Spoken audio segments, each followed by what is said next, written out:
orang yang dibela sama Allah Subhanahu wa taala itu Aisyah, istri Nabi SAW, yang dijuluki dengan dua panggilan Aisyah. Yang satu panggilannya Humaira. Apa arti Humaira? Kalau lagi malu wajahnya merah. Pernah ngeliat cewek wajahnya merah? Pakai gitu ya. Kalau Aisyah itu bukan karena dia make upan, memang wajahnya merah kalau lagi malu. Kalau Nabi muji-muji Aisyah, malu merah. Malu pakai ngomong. Itu mah saya. Aisyah Humaira, wajahnya kemerah-merahan. Saking putihnya Aisyah, Abu Bakar itu kan orangnya putih, makanya anaknya juga kenapa dipanggil Abu Bakar? Padahal bukan nama aslinya, itu Aka lah ya, S non S gitu. Aka Abu Bakar. Kenapa dipanggil Abu Bakar? Abu Bakar itu artinya bapak yang punya anak perawan yang cantik-cantik. Aisyah, Asma, itu cantik-cantik semua tuh. Makanya bapaknya dipanggil Abu Bakar. Kita kalau punya, kita yang belum nikah, yang udah nikah, kalau punya anak cewek 2 orang, maka dia bisa dipanggil Abu Bakar. Walaupun namanya bisa aja Asep, bisa aja siapa gitu, tapi bisa dipanggil Abu Bakar. Kenapa? Punya anak perawan cantik, soleha. Humaira. Nama lainnya, Nabi juga senang manggil Aisyah itu dengan panggilan Aish.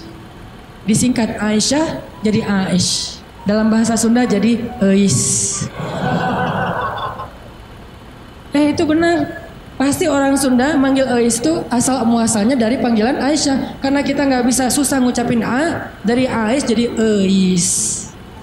Berarti orang Sunda juga ada hubungannya dengan para ulama. Eis. Jadi yang manggil istrinya walaupun nama istrinya mungkin siapa gitu ya, manggil aja Eis. Kok Eis sih? Aisyah gitu. Aish. Panggilan sayang Nabi nih. Saking cantiknya Aisyah, banyak yang sebetulnya baper ketika Nabi nikah sama Aisyah. Patah hati cowok-cowok Madinah. Oh, apaan sih Nabi nikah sama Aisyah? Ramai aja tuh. Ketika Nabi nikah sama Aisyah. Suatu hari Nabi itu lagi jalan, lagi touring gitu sama sahabat-sahabat. Bahasa dulu mah berangkat berjihad ya. Cuman sebutlah touring. Karena Nabi sambil berjihad juga, sambil touring, sambil main. Nah Nabi itu kan kalau berangkat touring bawa istri ya. Jadi kalau yang berangkat touring gak bawa istri kurang ikut sunnah menurut saya. Touring memotoran bawa istri. Tadi jangan bawa jas hujan. Cie. Biar kalau hujan mah gak pakai baju. Nah Nabi lagi touring nih dengan para sahabat, sekitar 1000 motor lah ya, bermerek Onta. Jalan touring sama para sahabat, di tengah jalan mampir di rest area. Kan panjang nih perjalanannya, ada rest area ini, kayaknya rest areanya bagus, masjidnya gede gitu ya, ada KFC segala macam lah, bisa makan di situ, ada tempat ngopi. Mampir tuh di rest area. Pas lagi mampir di rest area, Aisyah kan dia naik kendaraan yang tertutup. Onta di atasnya ada kayak tandu gitu ditutup, khusus buat cewek biar nggak kepanasan. Kalau yang cowoknya naik onta yang terbuka. Kalau bahasa kita sekarang tuh mobil lah ya. Aisyah naik mobil, suaminya naik motor. Yang nyetir siapa ya? Dan cara ini nih, ada gimmick dikit tapi penting ya. Bekal buat teman-teman nanti kalau udah nikah. Nabi itu romantis banget loh sama istrinya. Kalau lagi touring gitu, istrinya pengen naik ke atas onta, maka Nabi akan jadikan lututnya sebagai tangga buat istrinya naik ke atas onta. Kan onta tuh tinggi tuh. Udah duduk juga masih jangkung tinggi gitu kan. Maka Nabi akan jongkok Aisyah. Akhirnya Aisyah nginjak lutut Nabi, dipegang sama tangan Nabi, dinaikkan ke atas onta. Itu cowok banget tuh. Makanya kalau kita pengen naikin istri kita ke atas motor, walaupun motornya bebek ya, nggak masalah lah. Motor bebek, udah diceperin lagi tuh, rendah gitu ya. Mah, apaan sih Pak, bisa sendiri kali gitu. Pengen ikut sunnah malah gagal. Jadi sunnah Nabi itu banyak yang seru-seru loh, keren-keren. Baca aja sirah dia, jangan cuma baca hadis teks ya. Baca juga sih sirah, banyak banget sunnah Nabi yang keren-keren, romantis. Touring nih, berhenti di rest area. Aisyah punya kendaraan sendiri. Pas lagi berhenti di rest area, Aisyah pengen ke belakang. Karena di rest area itu ada toilet segala macam, ada ikhwan, ada akhwat. Aisyah pergi ke belakang. Waktu itu Aisyah pakai kalung yang diberikan oleh ibunya, kalung hadiah pernikahan. Cuman centelannya itu udah agak-agak longgar gitu. Pas lagi ke belakang, balik, Baru sadar pas dipegang di dadanya, oh kalung saya jatuh hilang. Akhirnya minta izin ke Nabi, ya Rasulullah, kalung saya jatuh dari cari-cari dari tadi nggak nemu. Tolong cariin dong. Akhirnya Nabi pun nyari, nggak nemu, mengerahkan para sahabat nyari. Sampai akhirnya nemu pas udah malam. Berhentinya sore, waktu asar sampai sunset, sampai udah malam, akhirnya mereka baru nemu tuh kalung. Karena udah kemalaman, Nabi pun memutuskan ya udah kita bermalam di sini deh, nggak usah ngelanjutin perjalanan. Berhentilah sahabat di situ. Karena rest areanya nggak terlalu besar dan airnya sedikit, akhirnya pas waktu subuh mereka tidak cukup air, nggak bisa berwudu untuk sholat subuh. Mulailah muncul desas-desus, mulai muncul lagi tweet di antara para sahabat. Ada yang pertama nge-tweet, akhirnya pada repost, jadilah viral. Apa tweetnya? Ini gara-gara Aisyah nih. Kita nggak bisa sholat subuh, nggak punya air gara-gara Aisyah. Hashtag gara-gara Aisyah sebar. Wah pada sebel sama Aisyah, ini gara-gara Aisyah. Benar ya gara-gara Aisyah sih, masalah kalung aja kok rame sih, lama-lama amat dan seterusnya. Kalung mah bisa beli lagi nanti di Madinah, rame aja di antara sahabat. Gara-gara mereka rame, turunlah ayat tentang tayamum. Itulah cerita di balik ayat tayamum di surat Al-Maidah. Kalau kalian nggak menemukan air, maka berwudulah dengan cara tayamum dengan debu-debu yang bersih. Diajarin sama Allah tekniknya, tutorial tayamum. Itu jelas tutorialnya di satu ayat. Setelah ayat itu turun, sahabat-sahabat mulai tweet yang baru. Gara-gara Aisyah tapi keren. Mulai pakai jempol emotikonnya. Tadi gara-gara Aisyah emotikonnya cemberut. Sekarang gara-gara Aisyah jempol emotikon tersenyum. Gara-gara Aisyah akhirnya kita punya keringanan fikih dalam berwudu, yaitu tayamum. Berkah Aisyah. Paginya Aisyah, wah rame aja. Asal lewat Aisyah gitu. Pada respect gitu kan sama Aisyah. Gara-gara dia turun ayat. Jalan lagi nih. Kan touringnya jauh banget tuh. Lintas Pulau Jawa kan ya. Jauh banget lah pokoknya. Jalan lagi, ada rest area, berhenti lagi. Aisyah lagi seperti biasanya, semua orang pasti ke belakang. Aisyah ke belakang, datang, jatuh lagi tuh kalung. Ini cara takdir Allah nih. Jatuh lagi kalung, waktu itu Aisyah udah nggak enak mau ngasih tahu Nabi, daripada ntar viral lagi kan ya, jadi trending topik. Ya udah deh, gua cari sendiri aja. Lagi nyari-nyari di belakang, nyari-nyari kalung yang jatuh, Nabi memutuskan ayo kita lanjutkan perjalanan. Sehingga para sahabat pun memberdirikan onta itu dan jalan. Nah tadi Aisyah kan masuknya di atas tanduk. Waktu itu sahabat yang mengangkat tanduk nggak sadar kalau di dalamnya Aisyah udah nggak ada. Kenapa? Itu menunjukkan bahwa Aisyah itu kurus. Itu komen ulama di hadis tersebut. Makanya kalau baca hadis jangan cuma baca teksnya, baca komennya juga. Biar lebih jelas gitu. Oh ternyata kata ulama Aisyah itu kurus. Kenapa bisa kurus? Dia rajin zumba. Zumbanya Aisyah, ngepel di rumah, beres-beres rumah itu zumbanya Aisyah. Jadi keringatan terus sehingga badannya tuh bagus. Gak pernah lebih dari 55 kilo. Kalau ada di atas 55 kilo berarti gak ikut sunnah. Ya. Buat cewek ya, buat cewek. Aisyah tuh masih kurus, jadi dia ada di dalam tandu gak ada, sama aja gak terlalu ngaruh. Karena berat tandu lebih berat daripada Aisyah. Begitu diangkat oleh para sahabat, gak sadar kalau Aisyah udah gak ada di dalam tandu. Jalanlah Nabi. Yuk berangkat, semuanya pada jalan. Kalau di tol kan nggak bisa balik arah tuh, udah jalan-jalan aja, ketinggalan di rest area. Nah Aisyah lagi nyari-nyari, pas dia dapat, senang, alhamdulillah udah dapat nih. Balik ke tempat Nabi tadi berhenti, ternyata pasukan Islam atau rombongan touring udah pada pergi. Ketinggalanlah Aisyah dari rombongan touringnya. Karena tertinggal, Aisyah pun berpikir nanti kalau Nabi sadar, pasti Nabi akan jemput lagi nih. Ya udah saya tunggu aja. Sambil nunggu Aisyah pun duduk di sebuah batu bersandar. Karena nunggunya lama bersandar di batu, lama-lama ketiduran. Tertidur di sebuah batu gitu. Nabi kalau ngelakuin touring biasanya menempatkan seorang sahabat sebagai penyisir jalan di belakang.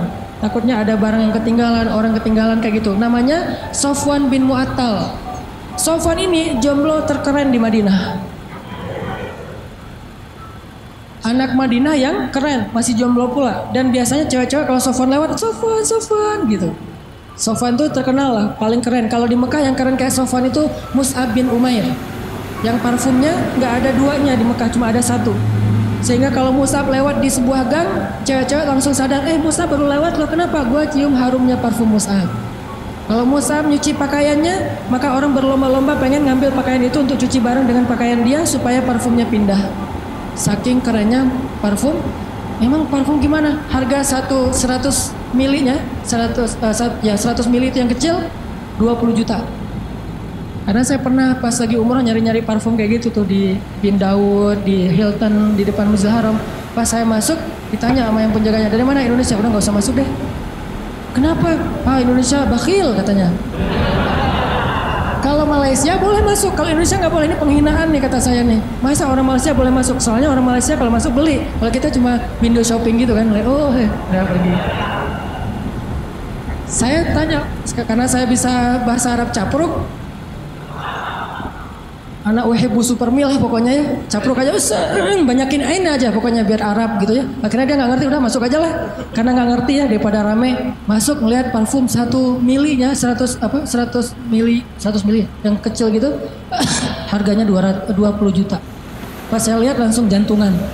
20 juta. Berarti sekali pakai 100 ribu. Dijual sekali 100 ribu, 2 kali 200 ribu, sehari 500 ribu pakai parfum doang. Itu Mus'ab bin Umair. Sofwan gitu juga tuh, anak Madinah yang bisa dibilang cowok kece-nya Madinah lah. Lagi nyisir, pas sampai di rest area ngelihat ada cewek lagi tidur di atas batu, bukan tidur lebih tepatnya bersandar di batu ketiduran. Pas Sofwan mendekat, ngelihat wajahnya ternyata itu Aisyah. Langsung Sofwan berta'awuz. A'udzubillahi minasyaitonirrajim. Terus Sofwan mengatakan taraju, innalillah wa inna ilaihi rajiun. Taraju yang di Tasik Garut itu dari bahasa Arab. Taraju. Apa arti taraju?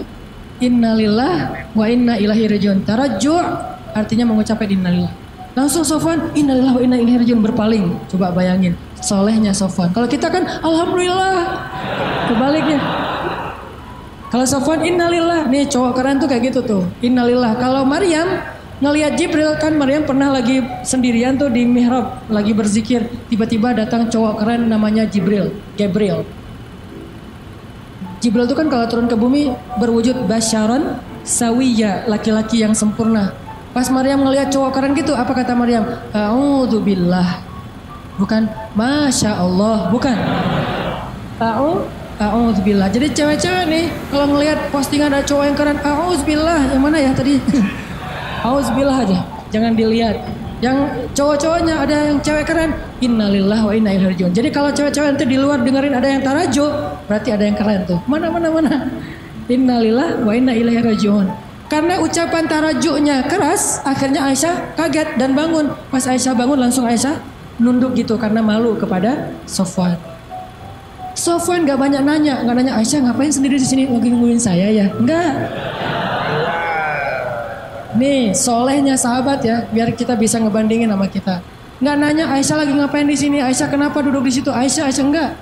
Begitu udah selesai tarajuh, Aisyah bangun, Sofwan langsung mengambil ontanya, didudukkan di dekat Aisyah, terus Sofwan menjauh dan membelakangi. Untuk apa? Biar Aisyah naik ke atas onta dan Sofwan gak ngelihat gimana cara si cewek itu naik. Kalau udah nikah romantis banget, kalau belum nikah terjaga banget. Tuh benar-benar orang-orang yang luar biasa. Belum nikah dia menjauh. Gua nggak pengen lihat gimana cara Aisyah naik di atas motor, kan naiknya cewek di atas motor, apalagi boncengan pas pulang sekolah kan agak sesuatu ya.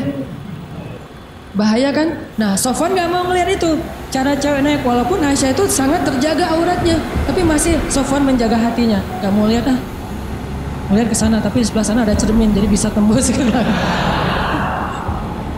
Gak ngeliat. Kalau di mall kan suka gitu ya, buang muka gitu ke arah cermin, biasa bisa ngeliat dari sebelah sana.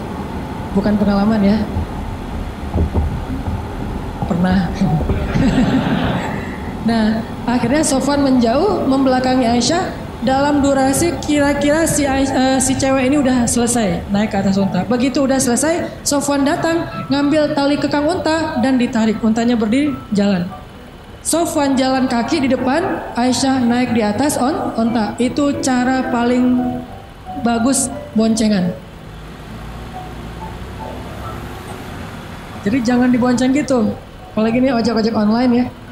Kalau yang ordernya cewek, Neng, naik neng. Kita mah gak usah naik ke atas motor, di samping aja dorongin motor.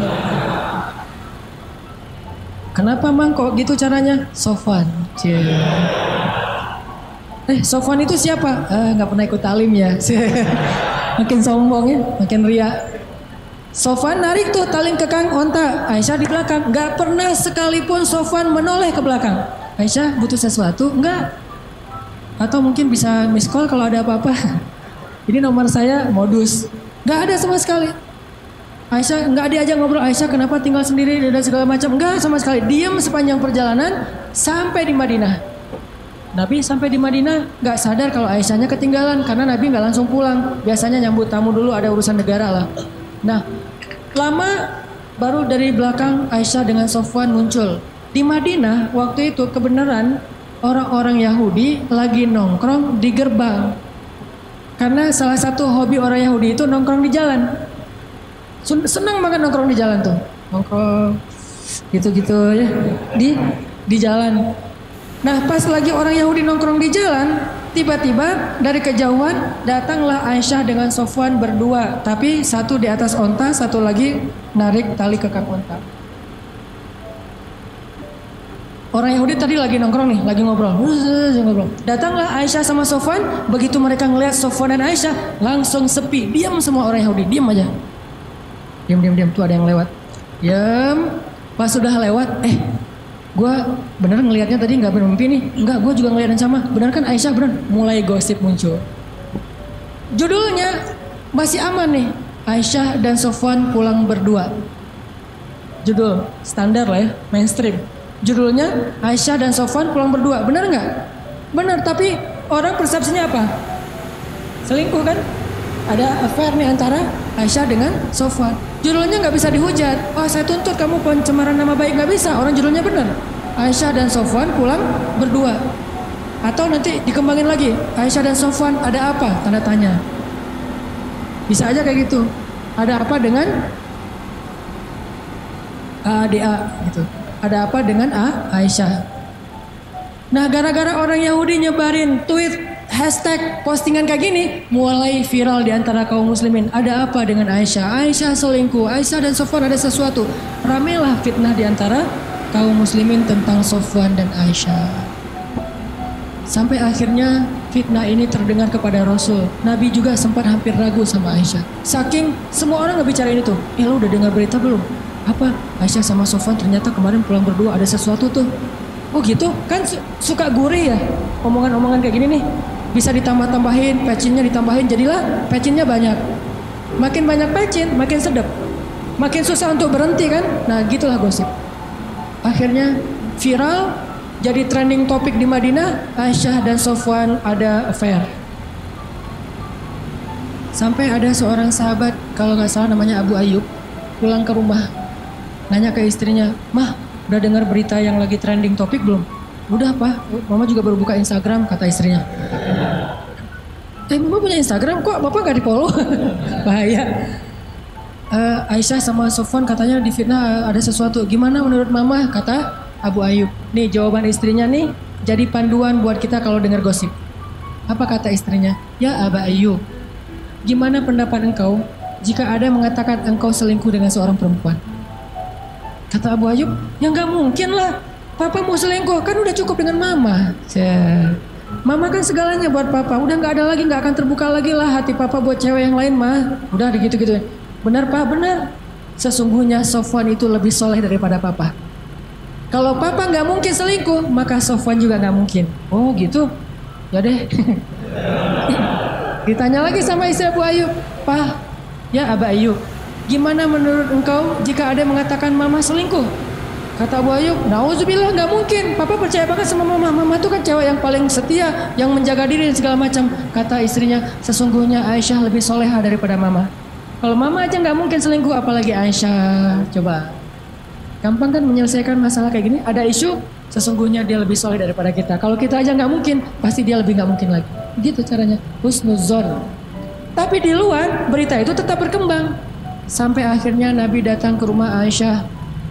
Bertanya kepada Aisyah, "Ya Aisyah, pasti kamu sudah mendengar berita tentang ini. Gimana menurut kamu wahai Aisyah?" Kata Aisyah, Kalau saya bilang berita itu bohong, mungkin Nabi nggak percaya sama saya, padahal itu bohong. Kalau saya bilang itu benar, tapi Allah Maha tahu bahwa itu tidak benar, maka saya tidak akan membela diri. Wallahul musta'an. Saya akan curhat hanya kepada Allah saja. Allah yang Maha menolong. Masuk ke kamar, Aisyah kecewa gitu sama Nabi. Karena Nabi dianggap nggak ngebelain Aisyah. Nabi juga bingung, bener nggak, emang kayak gitu. Saking parahnya berita ini. Nabi juga bingung nih, hampir aja Nabi menceraikan Aisyah. Saking luar biasanya fitnah. Nggak lama kemudian Nabi dalam keadaan sedang sedih, rasa perasaannya itu lagi kacau banget. Turun surat An-Nur ngebelain Aisyah. Sesungguhnya orang-orang yang menyebarkan berita bohong itu adalah bagian dari umat Islam sendiri. Ternyata yang menyebarkan itu bukan orang Yahudi. Orang Yahudi cuma munculin tweet pertama orang Yahudi, tapi yang bikin dia viral orang Islam. Mungkin postingan pertama bukan dari orang Islam, dari luar, sengaja pengen bikin masalah. Yang bikin itu jadi fitnah kita sendiri, nge-repost sembarangan. Mungkin nggak ada masalah sebetulnya, kita aja yang membentur-benturkan. Sesungguhnya yang membawa berita bohong itu adalah orang Islam sendiri. Maka katakan kepada mereka, jika kalian tidak bertobat, sesungguhnya itu zalim yang paling besar. Janganlah kalian meringankan ucapan kalian, meremehkan. Sesungguhnya di sisi Allah itu dosa besar, dan seterusnya. Satu halaman penuh ayat turun untuk ngebelain Aisyah. Bayangin, satu halaman di surat An-Nur khusus tentang Aisyah. Akhirnya Nabi pas dapat ayat ini, ngumpulin para sahabat, ayo ngumpul. Nabi pun membacakan ayat itu, para sahabat bertakbir, Allahu Akbar. Ternyata sudah turun tabayyun dari langit, bukan dari bumi. Klarifikasinya yang membersihkan nama baik Aisyah dan Sofwan, Allah Subhanahu wa Ta'ala, langsung dari Allah. Sehingga akhirnya Nabi pun datang ke rumah Aisyah, nyari, ya Abu Bakar, sudah turun ayat. Mana Aisyah? Aisyah disuruh keluar oleh Abu Bakar. Ketika Aisyah udah keluar, Rasulullah mengatakan, ya Aisyah, berbahagialah, Allah sudah turunkan ayat yang membela kamu, bahwa sesungguhnya itu semuanya berita bohong. Aisyah pun masuk lagi ke kamar dalam keadaan ngambek. Abu Bakar masuk ke dalam, Aisyah, kenapa masih ngambek sama Rasulullah? Udah ucapin terima kasih sama Nabi. Kata Aisyah, enak aja, ngapain saya minta terima kasih ke Rasulullah? Kan yang bela saya Allah. Udah biarin aja orang itu. Kata Aisyah, coba. Apakah Rasulullah marah? Enggak. Kata Abu Bakar, ya Rasulullah, Aisyah lagi ngambek, gak mau ketemu. Ya udah, nggak apa-apa. Memang Aisyah pantas untuk melakukannya. Nabi pun pergi. Biarkan Aisyah menyelesaikan, merecovery dulu perasaannya. Selang beberapa hari Nabi datang lagi, udah normal lagi. Orang dibela sama Allah sampai turun ayat satu halaman. Kok bisa kayak gitu? Apa rahasianya? Rahasianya satu, teman-teman. Coba teman-teman buka surat Fussilat, surat 41 ayat 30. Itulah rahasianya. Surat Fussilat, surat 41 ayat 30. Nih, kita bacanya dikit lagi. Surat Fussilat, surat 41 ayat 30. Bismillahirrahmanirrahim. Mangga.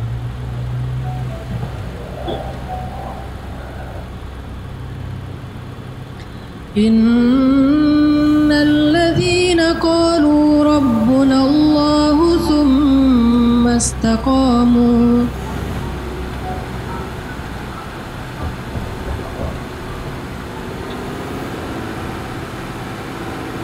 تتنزل عليهم الملائكة ألا تخافوا ولا تحزنوا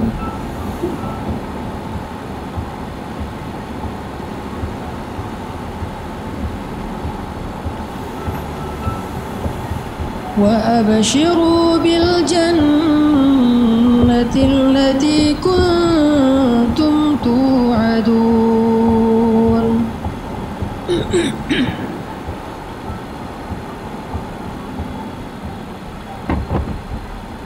نحن أولياؤكم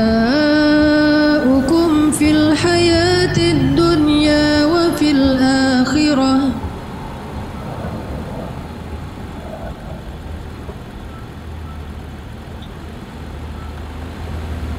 ولكم فيها ما تشتهي أنفسكم ولكم فيها ما تدعون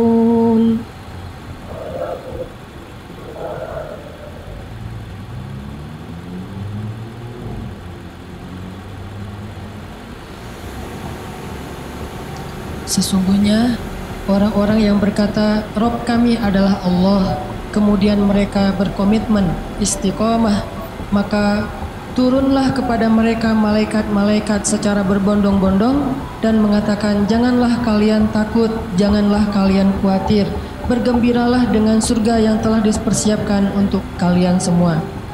Kami adalah pelindung-pelindung bagi kalian dalam kehidupan dunia dan dalam kehidupan akhirat. Di sana, di dalam surga, ada hal-hal yang kalian sukai, dan di sana juga ada apapun yang kalian minta. Ini rahasia. Istiqomah. Arti istiqomah, 1 komitmen, 2 konsisten. Sehingga kata Allah, tatanazzalu alaihimul malaikah. Sebagaimana Jibril turun untuk ngebelain Hafsah. Tatanazzalu alaihimul malaikah, sebagaimana Jibril turun membawa wahyu untuk Aisyah. 2 kali, 1 ayat tayamum, 2 ayat untuk membela fitnah terhadap Aisyah. Tatanazzalu alaihimul malaikah. Nahnu auliyaukum, kami yang akan ngebelain kalian, yang akan ngelindungin kalian. Siapa kami? Allah Subhanahu wa taala yang kemudian menyuruh para malaikat untuk ikut serta membela dan melindungi orang-orang yang Allah pilih. Siapa mereka? Orang yang istiqomah. Makanya terus saja on the track, jangan sampai kita melenceng. Kalau terlanjur melenceng, langsung balik lagi. Melenceng langsung balik lagi. Cara baliknya dengan taubah dan istighfar, hijrah.